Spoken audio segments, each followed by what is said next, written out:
Friends, నేను సొరకాయ fry ఎలా చేయాలో చూపిస్తున్నాను.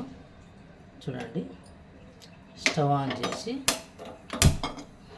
కళాయి పెట్టాం కదా,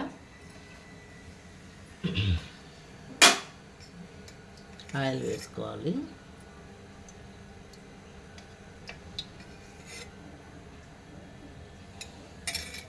ఇప్పుడు ఆనియన్స్, కరివేపాకు వేసుకోవాలి.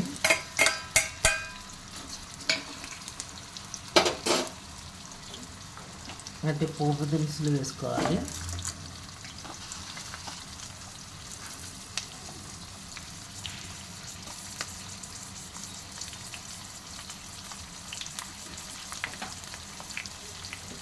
కొంచెం సాల్ట్ వేసుకోవాలి.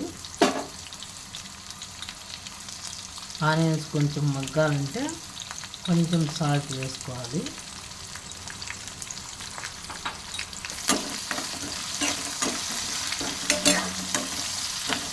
అలాగే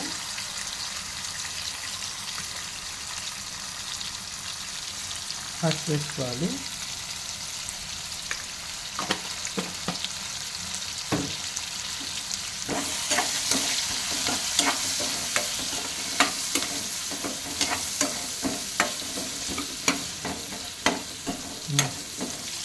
ఇట్లా కలబెట్టుకుంటూ ఉండాలి.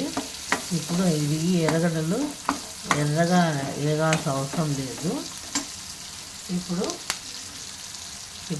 చెక్కు తీసి బాగా 3 సార్లు కడగాలి.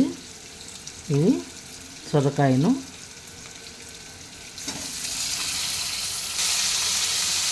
నేను హాఫ్ సొరకాయ తీసుకున్నానండి. హాఫ్ సిమ్లో పెట్టుకోవాలండి. సొరకాయ వేసిన తర్వాత సిమ్లో పెట్టాలి, బాగా కలపాలి. ఈ టేస్ట్ చాలా బాగుంటుంది. అన్నం లేదు కానీ, చపాతీ లేదు కానీ, దీంట్లో కూడా చాలా బాగుంటుంది. బాగా కలిపినాం కదా, 2 మినిట్స్ మూత పెట్టాలి. మూత పెట్టమని చెప్పేసి మూత పెట్టి అట్లా ఉండొద్దు. అప్పుడప్పుడు కలిపెడతా చూసుకుంటూ ఉండండి. ఓకేనా? ఇప్పుడు చూడు, ఇట్లా చూసుకుంటే మెత్తగైంది కదా, అది మగ్గినట్టు. ఇప్పుడు మనము స్టవ్ ఆఫ్ చేసుకోవాలి. స్టవ్ ఆఫ్ చేసుకొని పల్లీల పొడి ఉంది కదా, ఇంతకుముందు నేను చేసి చూపించాను కదా పల్లీల పొడి, అది వేసుకోండి. చాలా టేస్ట్ వస్తుంది. ఈసారి కొబ్బరి పొడి చూపిస్తాను.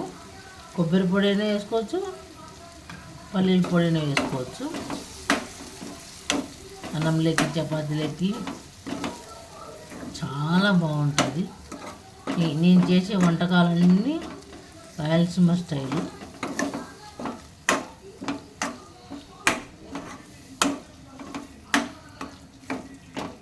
ఓకేనండి? మీరు కొత్తిమీర వేసుకుంటే వేసుకోవచ్చు, లేకపోతే మీ ఇష్టం. అది వేసుకుంటే చాలా బాగుంటుంది. అంతే అండి.